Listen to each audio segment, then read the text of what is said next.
이 시간 우리에게 주신 하나님 말씀은 잠언 17장 1절에서 8절 말씀입니다. 구약 성경 929쪽입니다. 잠언 17장 1절에서 8절 말씀입니다. 한 절씩 교독하도록 하겠습니다. 마른 떡 한 조각만 있고도 화목하는 것이 제육이 집에 가득하고도 다투는 것보다 나으리라. 슬기로운 종은 부끄러운 짓을 하는 주인의 아들이 다스기 있고 또 형제들 중에서 유업을 나누어 얻으리라. 도가니는 은을, 풀무는 금을 연단하거니와 여호와는 마음을 연단하시느니라. 악을 행하는 자는 사악한 입술이 하는 말을 잘 듣고 거짓말을 하는 자는 악한 혀가 하는 말에 귀를 기울이니라. 가난한 자를 조롱하는 자는 그를 지으신 주를 멸시하는 자요 사람의 재앙을 기뻐하는 자는 형벌을 면하지 못할 자니라.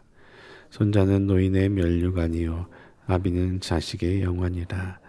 지나친 말을 하는 것도 미련한 자에게 합당하지 아니하거든 하물며 거짓말을 하는 것이 존귀한 자에게 합당하겠느냐. 뇌물은 그 임자가 보기에 보석 같은즉 그가 어디로 향하든지 형통하게 하느니라. 아멘. 대부분 모든 사람들이 삶의 행복을 위해 열심히 살아갑니다. 그런데 그 행복은 어디에서 비롯되는 것일까요? 좋은 집, 풍성한 식탁, 안정된 직장, 충분한 저축 속에서 행복이 있는 것일까요? 아니면 소박한 형평 속에서도 서로 웃으며 대화할 수 있는 화목한 관계 속에서 더 큰 행복을 누릴 수 있을까요? 사실 우리는 너무 자주 더 많은 것을 추구하곤 합니다. 조금만 더 가지면 행복해질 거야. 조금만 더 성공하면 행복해질 거야. 라는 생각이 마음을 채웁니다. 하지만 시간이 지나면 우리는 깨닫습니다. 물질이 늘어도 성취가 쌓여도 화목이 사라지면 행복이 없다는 것을 말입니다. 세상의 뉴스를 보아도 그렇습니다. 많은 것을 가진 사람들이 오히려 다툼과 분열 속에서 불행하게 살아가는 경우가 많습니다.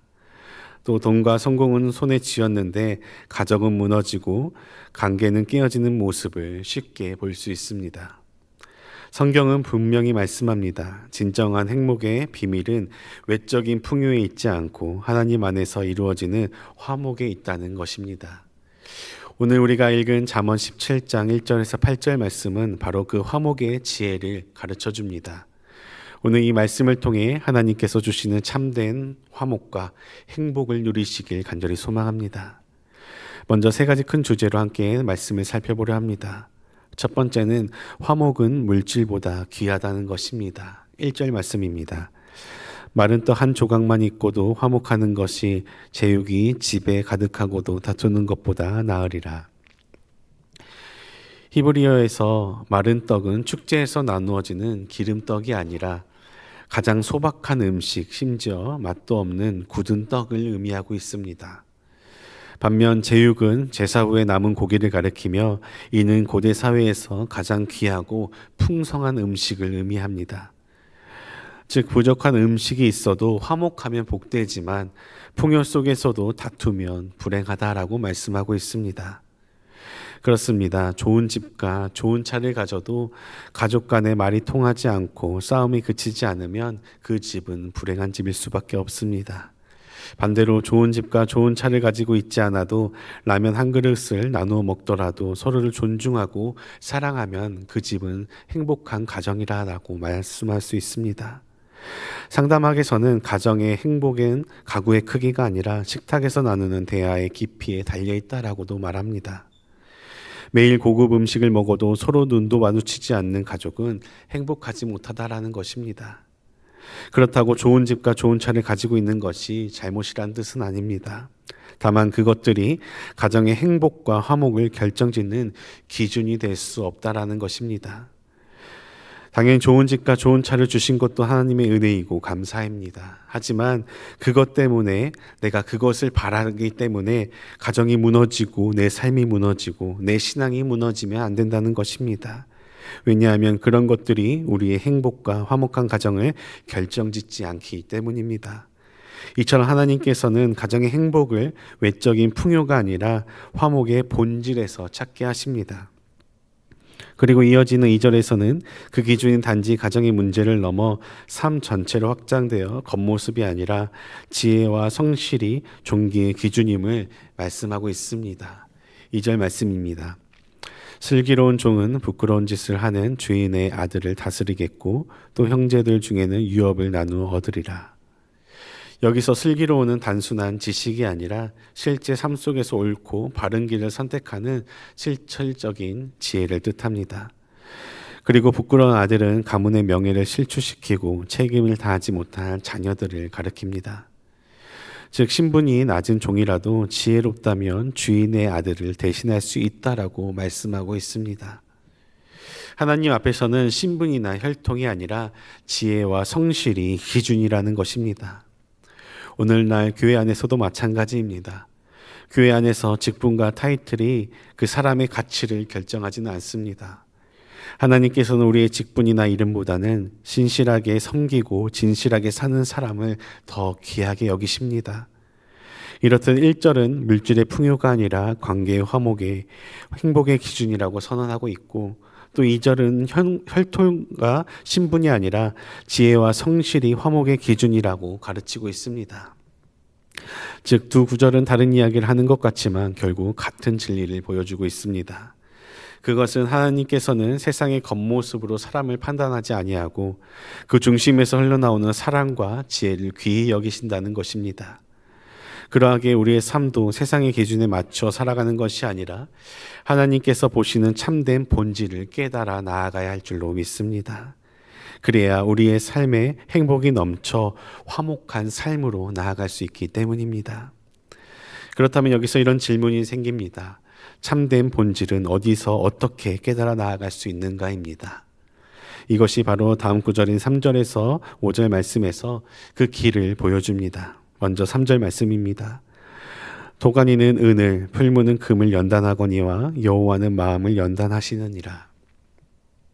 여기서 도가니는 은을 녹여 불순물을 제거하는 도구이고 풀무는 뜨거운 화로 금을 정련하는 불입니다. 즉 은과 금이 불 속에서 불순물이 제거되어야 순수하게 되듯 하나님은 우리의 마음의 시련과 고난을 통해 정결하게 만드신다라고 말씀하고 있는 것입니다. 그렇습니다. 우리의 삶의 고난은 하나님께서 우리를 버리셨거나 혹은 힘들게 하려는 혹은 벌 주시려는 목적이 아니다라는 것입니다. 우리를 연단하시는 과정인 것입니다. 철이 단단해지려면 불 속에서 두드려져야 합니다. 신앙도 마찬가지입니다. 편안할 때는 알 수 없는 깊이가 고난 속에서 생겨납니다. 병으로, 경제적 어려움으로, 관계의 아픔으로 울부짖는 그 순간에도 하나님께서는 여전히 우리를 다듬고 계신다는 것입니다. 그러니 우리 삶에 고난과 역경이 찾아와도 욥기의 말씀처럼 그 고백처럼 그가 나를 단련하신 후에는 내가 점금같이 나오리라라는 고백을 하는 우리가 되기를 간절히 소망합니다. 그렇다면 우리의 연단된 마음은 과연 그러면 어디에서 그것이 드러날까요? 바로 우리가 무엇을 듣고 또 누구를 어떻게 대하는가에서 드러난다는 것입니다. 4절 말씀입니다. 악을 행하는 자는 사악한 입술이 하는 말을 잘 듣고 거짓말을 하는 자는 악한 혀가 하는 말에 귀를 기울이느니라. 사람은 결국 자신이 좋아하는 말을 따르게 되어 있습니다. 악한 사람은 악한 소리에, 거짓된 사람은 거짓된 소리에 마음을 기울인다는 것입니다. 오늘 우리의 귀는 무엇을 듣고 무엇을 향해 있을까요? 유튜브나 SNS 어떤 세상의 소리에 그런 소문에 귀를 기울일까요? 아니면 지금 하나님의 말씀에 귀를 기울이고 있을까요? 믿음은 들음에서 나며 들음은 그리스도의 말씀으로 말미암아 낳는다라고 말씀하셨습니다. 우리가 무엇을 듣느냐가 곧 우리가 어떤 사람이 되는지를 결정합니다. 그렇기에 정금같이 다듬어진 마음은 하나님의 말씀을 듣고 따르지만 거짓된 마음은 거짓의 소리에 귀를 기울인다는 것입니다. 그러므로 연단된 마음은 무엇을 듣는가에서 시험대에 오르게 됩니다.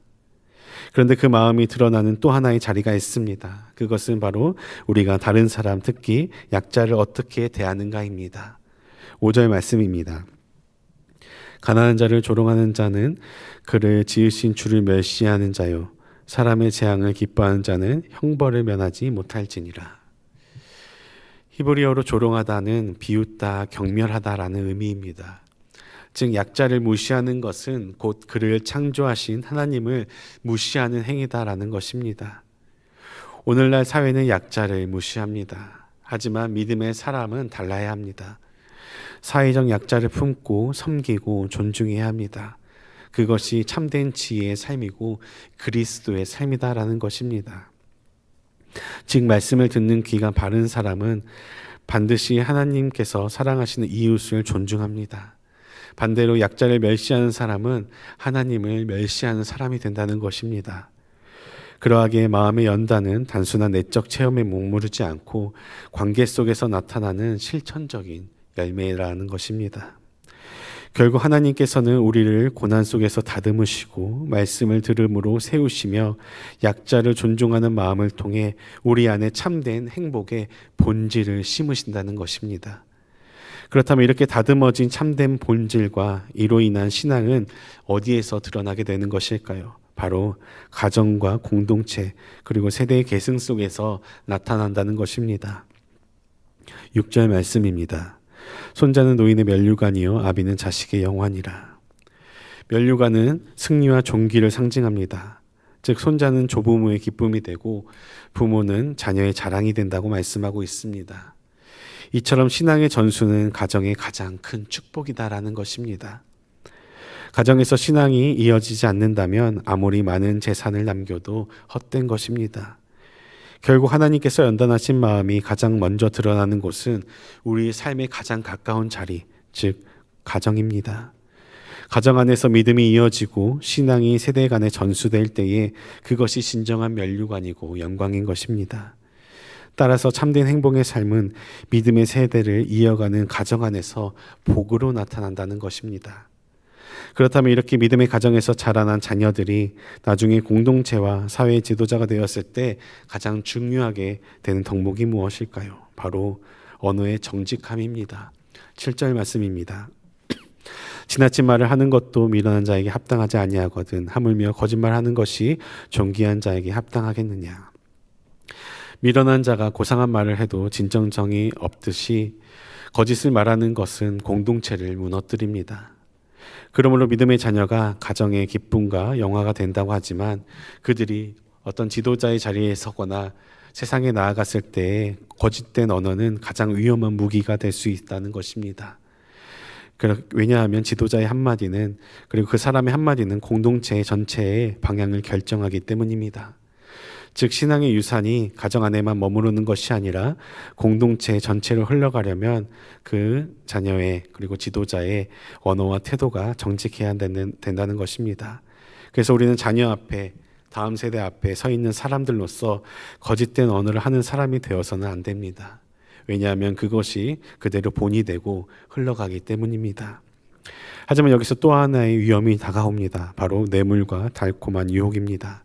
8절 말씀입니다. 뇌물은 단순한 선물이 아니라 뇌물은 그 임자가 보기에 보석 같은즉 그가 어디로 향하든지 형통하게 하느니라. 뇌물은 단순한 선물이 아니라 관계와 정의를 왜곡시키는 수단입니다. 즉 잠언은 뇌물이 달콤해 보이지만 결국 정의를 무너뜨리고 하나님의 뜻을 거스른다고 경고합니다. 거짓된 언어가 공동체를 무너뜨리듯 뇌물은 정의와 공의를 무너뜨리는 것입니다. 사람들은 뇌물이 형통을 보장해 준다고 착각하지만 그것은 잠시뿐이며 결국 하나님의 공의를 무너뜨리는 길이다라고 말씀하고 있습니다. 즉 가정에서 시작된 신앙이 공동체를 살리려면 정직과 공의를 지켜내야 되며 뇌물과 불의의 유혹을 단호히 거절해야 한다는 것입니다. 이렇듯 믿음의 계승과 지도자의 정직 그리고 뇌물과 거짓이 아닌 은혜와 신실함은 결국 처음에 질문했었던 진짜 성공과 행복의 기준은 어디 있는가에 대한 질문으로 이어집니다. 오늘 잠언 말씀은 세 가지를 강조합니다. 풍요보다 화목을 말씀하시고 하나님께서는 마음을 연단하신다고 하셨고 세대의 영광과 정직의 삶을 붙들라라고 말씀하십니다. 이 세 가지는 다 다른 것을 이야기하는 듯 보이지만 한 가지의 진리로 향하고 있습니다. 세상은 언제나 많이 가져야 성공이라고 말합니다. 높은 자리에 올라야 행복이라고 말합니다. 하지만 하나님은 이렇게 말씀하십니다. 부족해도 화목하면 그것이 성공이고, 작아도 지혜와 성실로 사는 것이 존귀고, 고난 중에서도 연단이 되어 정금같이 나아가는 것이 행복이다라고 말씀하시는 것입니다. 결국 세상이 말하는 성공과 행복의 기준은 하나님께서 말씀하시는 성공과 행복의 기준과 전혀 다르다라는 것입니다. 세상은 겉모습을 보지만 하나님께서는 중심을 보십니다. 세상은 많이 가진 자를 부러워하지만 하나님께서는 화목과 지혜와 정직을 귀하게 여기신다라고 말씀하고 계십니다. 그러므로 우리의 가정이 소박할지라도 하나님 안에서 화목하다면 그것이 복된 집인 줄로 믿습니다. 우리의 인생이 세상의 눈에 작아 보일지라도 하나님의 기준 안에 있다면 그것이 존귀한 삶이고 화목한 삶이고 행복한 삶인 것입니다. 오늘 우리의 집과 삶이 세상의 기준이 아니라 하나님의 기준 위에 세워지기를 주님의 이름으로 간절히 축복합니다. 기도하겠습니다. 사랑과 은혜가 풍성하신 하나님 아버지, 오늘도 우리에게 말씀을 통해 참된 행복의 길을 가르쳐 주시니 감사합니다. 주님, 세상은 풍요와 성공을 행복의 기준이라고 말하지만 주의 말씀은 마른 떡 한 조각만 있어도 화목하면 된다, 복되다라고 하셨습니다. 우리의 가정과 교회가 물질이 많고 적음보다 사랑과 화목으로 가득한 공동체가 되게 하여 주시옵소서. 또한 주님, 우리의 마음을 도가니와 풀물불처럼 연단하신 하나님을 우리는 신뢰합니다. 고난의 순간에도 원망하지 않고 정금같이 나오게 하실 주님을 바라보게 하여 주시옵소서. 그래서 무엇보다 주님의 말씀에 귀 기울이고 약자를 존중하며 서로를 세워주는 믿음의 사람이 되게 하여 주시옵소서. 또한 우리의 가정과 공동체가 세대를 이어 신앙을 전하게 하여 주시옵시고, 우리의 자녀가 지도자 자리에 설 때에도 거짓과 뇌물의 유혹을 거절하며 정직과 공의로 서는 우리의 자녀들이 되게 하여 주시옵소서. 오늘도 우리의 삶을 화목과 지혜로 채워주시옵시고, 우리의 가정과 교회가 세상의 기준이 아니라 하나님의 기준 위에 세워지게 하여 주시옵소서. 이 모든 말씀 예수 그리스도의 이름으로 간절히 기도드립니다. 아멘.